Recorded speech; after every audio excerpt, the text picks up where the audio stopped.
தான் தொகுத்து வழங்க வேண்டியது. இந்த லிஸ்ட்லயே நான் கிடையாது. ஒரு 10:30 மணிக்கு 11 மணி இருக்கும். தோழர் கால் பண்றாரு. கால் பண்ணி இந்த நிகழ்ச்சி நீங்க தான் தொகுத்து வழங்கணும்னு எனக்கு புல்லரிச்சிருச்சு. ஓகே, பயங்கர மகிழ்ச்சி. ஏன்னா தீஸ்தா வந்திருக்காங்க, மருதையின் தோழர், இந்த ஸ்டேஜ் நம்ம தொகுத்து வழங்க போறோம். அப்படியே கற்பனையில போயிடுச்சு. கைத்தட்டல் ஏக போட்டு கூட்டம் வருண்டு. அடுத்த நிமிஷம் மகள்கிட்ட போன் பண்ணி என்னையா அப்படின்னு கேட்டோன்னே, இல்லையா பேசிட்டு இருக்கேன். என்னன்னு சொல்லியா, பயங்கர மகிழ்ச்சியா இருக்கியா, ப்ரிப்பேர் பண்ணியா, சொல்லியா. இல்லையா அந்த ஐஎஸ்ல இருந்து கூப்பிட்டாங்க, பேசிட்டு இருக்கேன். இந்த ஐஎஸ்ல என்னையா, ஆமா மேடல நிக்கிறவங்க லிஸ்ட் எல்லாம் கேட்டாங்க, கொடுத்துட்டு இருக்கேன். ஐயோ இப்பதாயா போன் பண்ணி அதுக்குதாயா உன்னை ஏத்துறது போயில அப்படின்னு. நல்லா கவனிச்சு பாருங்க, பல கருத்தரங்க நடத்திருக்கோம். மகன் மேலேயே தெரிஞ்சுட்டு இருப்பாப்ல. இன்னைக்கு மேல அங்கேயே வந்தாப்ல, கவனிச்சிங்களா? அப்ப புள்ளரிக்கிறது ஆட்டை விட்டு மேய விட்டுதா புள்ளரிக்க விட்டுருக்காங்கிறது லேட்டா தான் புரிஞ்சுது. அதன்படி எத்தனை நாள் கோவன்னு தெரியல, மாட்டி விட்டு தோழர் இங்கதான் உட்காந்துருப்பாரு, எங்கேனே தெரியல. இப்ப ஆள் எங்கேயோ ஹைடா இருக்கு பின்னாடி. பார்த்தீங்களா, நீங்க முன்னாடி உட்காந்துட்டால பின்னாடி போயிருக்கு. ரைட்டு. இப்ப தீஸ்தா தோழருக்கும் எங்களுக்கும் ஒரு முன்னாடியே ஒரு தொடர்பு உண்டு. வேறு வழி இல்லை, நம்ம சொல்லித்தாங்கன்னு அதை ஓப்பன் பண்ணித்தாங்கணும். ஏற்கனவே நாங்கள் வந்து தீஸ்தா தோழரை சந்திச்சிருக்கோம். எங்களுக்கும் அவங்களுக்கும் ஒரு நெட்வொர்க் உண்டு. எஸ், அது என்னங்க, அது சிண்டிகேட்டா, அது உண்டு. அது என்னன்னாக்கா சந்திக்கும் பொழுது நல்ல உரையாடலாம் இருந்துச்சு. சீக்கிரம் முடிச்சிடறேன், ஏன்னா அவங்க நிறைய டைம் எடுத்துக்கணும். அதனால 2 நிமிஷத்துல முடிச்சிடறேன். தீஸ்தாவோட நாளை சந்திக்கும் பொழுது ஒரு பெரிய ஒரு நேஷனல் லெவலில் உள்ள ஜேர்னலிஸ்ட் எல்லாம் ஆர்கனைஸ் பண்றாங்க. அப்போ நேஷனல் லெவலில் பிஜேபி இருக்கிற பல முக்கியமான நபர்கள், இந்தியாவிலேருந்து பெரும் தலைகள்லாம், அவங்களாம் எப்படி இருந்தாங்கன்னாக்கா, அந்த கர்லிங் ஹேர் இருக்கு இல்லைங்களா, அந்த கர்லிங் ஹேர்ல அந்த கண்ணாடி, ஜேர்னலிஸ்ட் கண்ணாடி போட்டு இப்படி கயிறுலாம் கட்டி இருக்கணும், அதெல்லாம் போட்டு ஒரு ஜிப்பா போட்டு கீழே ஒரு காட்டன் வெள்ளை கலர் பேண்ட் போட்டு அப்படி கால் மேல கால் போட்டு அந்த ஜிப்பா எல்லாம் போட்டு உட்காந்துருக்கேன். நாங்கள் எப்படி போறோம், நான் ஒரு கருப்பு வேட்டி வழக்கம் போல ஒரு கருப்பு சட்டை போட்டிருக்கேன், அவர் டவுசர் பண்ணி இப்படி நம்ம ஆளுகள்லாம் ஒரு 5 பேர், யாருன்னா நானு, மகிழ்னு, இந்திரகுமார், மில்டனு, கரிகாலன், 5 பேர் பார்க்குறோம். அவங்க எல்லாம் பார்த்தோன்னே பட்டு பயங்கர ஜேர்னலிஸ்டாயா, பெரிய பெரிய ஆளா இருக்காங்கயா அப்படின்னு சொல்லிட்டு பேசிட்டு இருக்கோம். அப்புறம் உட்காந்து ஒரு கான்வர்சேஷன் வரும்பொழுது ஒரு 2 நிமிஷம் மைக்கு நம்ம கிட்ட வந்துச்சு. இப்போ நம்ம பேசுவோம்ல, அப்புறம் தயவு செஞ்சு மேடைக்கு வாங்க அப்படின்னாங்க. என்னன்னாக்கா அப்புறம் தீஸ்தா மேடம் வந்து அட்ரஸ் பண்ணாங்க. அட்ரஸ் பண்ணி 2 நிமிஷம் பேசுனதுல வேற ஒன்றும் இல்லை. நாங்கள் எப்படி பிஜேபி இங்கே கழுவி விடுறோம் அப்படிங்கிறத ஃபார்முலாவை சொன்னோம், வேற ஒன்றும் கிடையாது. A+B² ஃபார்முலாவை சொல்லி கொடுத்தோம். இந்த கைத்தறி நமக்கு என்ன கற்றுக் கொடுத்தோம், இதான் எங்கள் ஃபார்முலா, இதைத்தான் நாங்கள் பண்ணிக்கிட்டு இருக்கோம் தமிழ்நாட்டில். இதனால தான் பிஜேபி நெவர் அண்ட் எவர் அப்படின்னு பார்லிமெண்ட்ல பேச வச்சுக்கணும். அப்படியே வாங்கினாங்க, அப்படியே ஏற்றி விட்டு அப்புறம் அந்த ஃபார்முலாவை சொன்னோன்னா தீஸ்தா சொன்னாங்க, இது இந்தியா முழுக்க நம்ம அப்ளை பண்றது என்ன பண்ணணும் அப்படின்னாங்க. இதே மாதிரி இன்னொரு மீட்டிங் போடணும், விரைவில் போடுவோம். இதான் எங்களுக்கு அவங்களுக்குமா நடந்த உரையாடல். இப்ப தீஸ்தா செத்தல்வாத் யாரு அப்படின்னு இன்ட்ரடக்ஷன் கொடுத்துட்றேன்.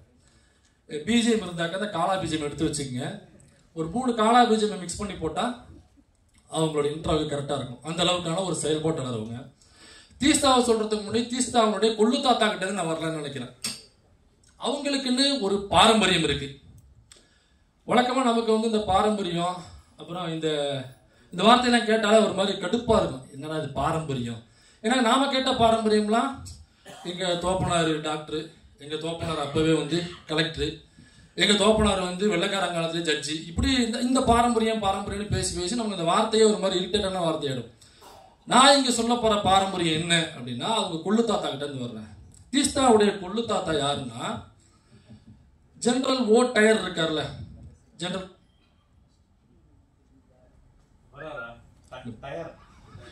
டயர்னு சொன்னோடனே எதிர்கட்சிக்காரங்க அதுல ஒண்ணு காரணம் வந்துட மாட்டாங்களா, அந்த மாதிரியான நபர் கிடையாது. ஜெனரல் ஓ டயர் நடத்தின ஜாலியன் வாலாபாக் படுகொலை இருக்கு பாத்தீங்களா, அதுல ஜெனரல் ஓ டயரை நேரடியாக நிக்க வச்சு குறுக்கு விசாரணை பண்ணவர் தான் அவங்க தாத்தா.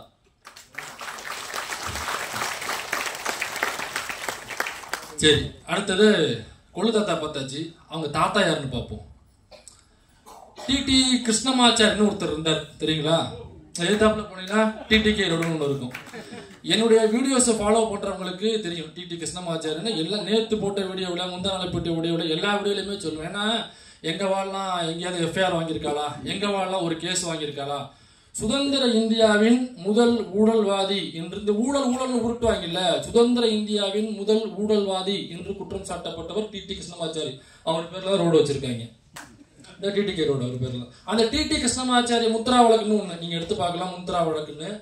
அந்த டிடி கிருஷ்ணமாச்சாரி கோத்து விட்டது அவங்க தாத்தா தான். அவங்க தாத்தா டிடி கிருஷ்ணமாச்சாரி கோத்து விட்டது.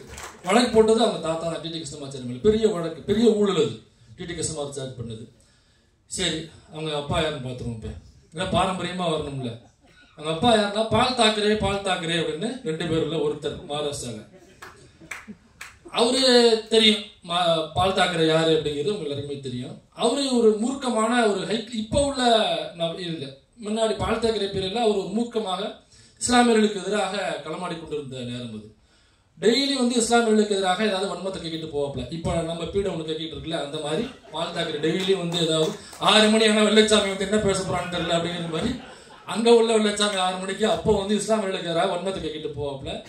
அங்க உள்ள அப்ப உள்ள கோடி மீடியாக்கள் பால் தாக்கரேக்கு வேலை செய்யும். அப்ப பால் தாக்கரே பேசினதுல முகப்பிலேயே போட்டுருவாங்க, இஸ்லாமியர்களுக்கு எதிரான வன்மத்தை கேட்கிடுவாங்க. இப்ப டேவிடே நடந்துகிட்டே இருக்கு. அவங்க தீசாவோட அப்பா பாக்குறாங்க, இத எல்லாம் கோத்து கொண்டு போய் மனுவா எஃப்ஐஆர் போடுறாங்க மேலன்னு சொல்லிட்டு நீட்டா இருக்கு. எனக்கா சும்மா சாதாரணமா இருக்கும் உங்களுக்கு. பால் தாக்கரே மேல எஃப்ஐஆர் போடுறான்னு ஒருத்தவங்க ஸ்டேஷன்ல கொண்டு போடுறான்னாக்கா எவ்வளவு பெரிய ஆளா இருப்பான் அப்படிங்கிறது உங்களுக்கு இங்க தெரியாது, புரியாது. பால் தாக்கரே இடத்துல இருந்து பார்த்தாதான், அந்த ஷூவை மாட்டிக்கிட்டு அங்க நின்று பார்த்தாதான் பால் தாக்கரேக்கு எதிராக எல்லாம் கோத்து கொண்டு போய் இதெல்லாம் எஃப்ஐஆர் போடு அப்படின்னு இந்த ஒரு டெம்ப்ளேட் வரும்ல, இதுல அடிச்சு கொடு அப்படின்னு, அந்த மாதிரி ஒரு எஃப்ஐஆர் போடு அப்படின்ட்டாக்கா அதுக்கு பின்னாடி காலா மியூசிக் போட்டாதான் தெரியும். அது அவங்க அப்பா தான்.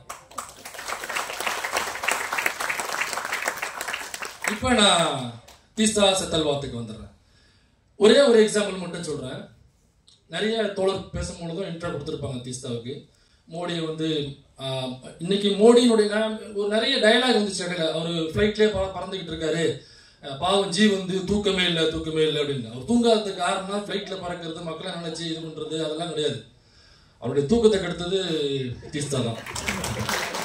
தூக்கத்தை சாட்சாத் கெடுத்தது தீஸ்தா செத்தல்வாத். நீங்க பேரை கொண்டு சொன்னீங்கன்னாக்கா தூங்குற முடி டமாரம் முடிச்சு பார்ப்பல, என்னடா அது இங்கேயுமா அப்படின்னு சொல்லிட்டு முடிச்சு பார்ப்பல. அந்த அளவுக்கு தூங்க விடாம பார்த்துக்கிட்டது தீஸ்தா செத்தல்வாத். ஸோ தீஸ்தா செத்தல்வாத் அந்த குஜராத் படுகொலை அப்ப நம்ம ஜனாதிபதி போறாரு, அப்துல் கலாம் அங்க வராரு, மோடி தான் அப்ப அங்க சிஎம். ஸோ ஒரு பார்வையிட வராரு. எங்கன்னாக்கா அங்க உள்ள முகாம்களை, இஸ்லாமியர்கள் தங்கியிருக்கிற முகாம்களை பார்வையிட வராரு. தீஸ்தா இப்ப ஜேர்னலிஸ்டா இருக்காங்க, ஜனாதிபதியை பார்க்கணும் அப்படின்னு கேட்குறாங்க. அப்பாயின்மெண்ட் இல்லை, ஏன்னா கேட்குற தீஸ்தா இல்லை, அப்பாயின்மெண்ட் இல்லை. இப்போ தீஸ்தா என்ன பண்றாங்கனாக்கா 5 நாளைக்கு முன்னாடியே தன்னுடைய வாழ்வில் முதல் முறையாக பர்தா போடுறாங்க. பர்தாவை போட்டு அந்த முகாமில் 5 நாளைக்கு முன்னாடியே போய் உள்ள மக்களோட மக்களாக கலந்து அவங்க அங்கே உட்காந்துடுறாங்க. 5 நாளாக அங்கே இருக்காங்க. இப்போ 5 நாள் கழிச்சு யார், நம்ம ஜனாதிபதி அப்துல் கலாம் வராரு, பக்கத்தில் மோடி நிற்கிறாரு. வந்தோடனே மக்கள்லாம் வரிசையா அப்துல் கலாம் பார்க்குறாங்க. அப்போ ஒரு முக்காடை போட்டோமா நிற்கிது, முக்காடை திறக்குது. முக்காடை திறந்தோன்னா ஜனாதிபதிக்கு ஒன்றும் இல்லை, பக்கத்தில் நிற்கிறாருல்ல, அவரு அப்படியே ஷாக்கானவர் தான். இங்க வந்தாரு, ஷாக்கானவர் தான். நம்ம தூக்கிவிட்டு தீஸ்தா செத்தல்வாத் அப்படின்னு சொல்லிட்டு ஒரு சம் பேப்பர்ஸை கையில் கொடுக்குறாங்க, அப்துல் கலாம் கையில் கொடுக்குறாங்க. அந்த பேப்பர் என்னன்னா அந்த படுகொலை சம்பந்தமான ஒரு டாக்குமெண்ட். அது தமிழ்ல அந்த டாக்குமெண்ட் இங்கிலீஷ்ல தமிழ்ல மொழிபெயர்த்திருக்கு. தமிழ்ல மொழிபெயர்த்த மேபி மாக்காய்க்கு அமைப்புன்னு நினைக்கிறேன், யாருன்னு தெரியல. மாக்காய்க்கு அமைப்பு மொழிபெயர்த்த அந்த தமிழ் டாக்குமெண்ட். ஏன்னாக்கா அவர் அப்துல் கலாம் வராரு அப்படிங்கிறதுக்காக தமிழ்ல இதை கொண்டு போய் தூக்கிட்டு செத்தல்வாத் அப்படின்னு சொல்லி கையில கொடுக்குறாங்க. அவருக்கு ஏதோ அந்த சூடான தோசைகள்ல ஏறி நம்ம உட்கார்ந்தது மாதிரி ஒரு ஃபீல் அவருக்கு எரியுது. அவருக்கு இந்த அம்மா பார்த்துட்டுமே நேரம் அவரை கொடுத்து என்னன்னாக்கா எனக்கு இன்னொரு கேள்வி இருக்கு. நான் தீஸ்தா கிட்டே கேட்கணும்னு நினைச்சுக்கிட்டு இருந்தேன். நீங்க முடிஞ்சா டிரான்ஸ்லேட் பண்ணுங்க, ஏன்னா எனக்கு இன்னும் ஒன்லி பிரிட்டன் இங்கிலீஷ், முடிஞ்சா டிரான்ஸ்லேட் பண்ணுங்க. அந்த டாக்குமெண்ட் கொடுத்தாங்களே அது என்ன ஆச்சு? சரி ஓகே, வழக்கம் போலதான் கிட்ட இருக்கு. ஓகே, இப்ப உங்கள் முன்னே உரையாற்றுவதற்காக Teesta செத்தல்வாத். Because Parliament itself has been used in the last 10 years to dismantle the Constitution brick by brick, by weaponization of laws, by passing of laws like UAPA was passed, by the way, by UP. And that's the other thing we need to remember as we go ahead and praise the Congress manifesto as we are doing, that you promised after Gujarat that you'll repeal POTA, but within 2 years in 2006 you bring in UAPA. And at that point the only parties that had opposed it were the left and I think the DMK in Parliament. That you cannot have a permanent counter-terror law. And that was after 2014, that section was brought in where it said even an individual can be dubbed a terrorist. And the weaponization of laws, PMLA, UAPA, I work with Adivasis too, my friends, and the All India Union of Forest Working People. And the Forest Rights Act that was brought in 2006 was a result of Adivasi struggle, forest workers' struggle all over the country. And this government has done everything to completely dilute that law. By the amendment to the Forest Conservation Act, by the Mining Amendment Act, by the Highways Act, multiple other laws have been, because they can't touch this law. Because if they touch this law like the Scheduled Caste Atrocities Act, there'll be an uproar. So instead, they try and get in other laws that will completely paralyze the functioning of this law.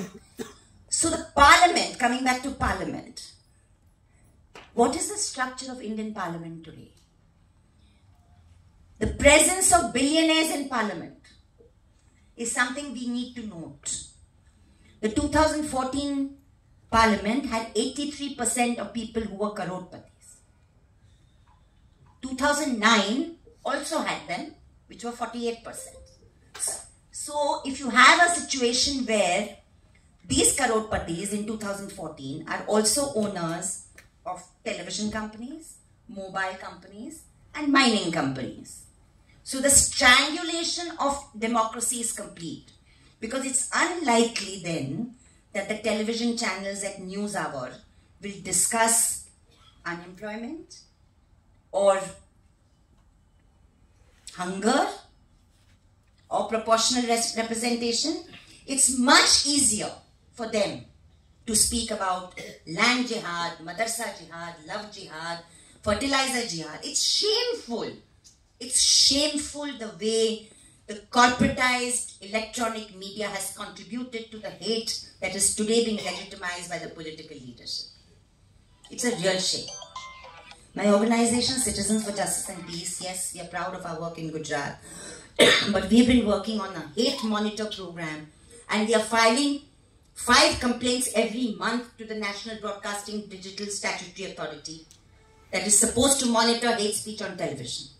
We get the orders, favorable orders, but it takes 3 years, and by that time the viewership has gone into 10 lakhs.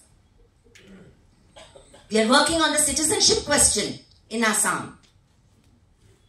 And I'm going to come to the CAA. If we are talking about the weaponization of the law, there could be nothing more dangerous than the Citizenship Amendment Act that has been passed in 2019.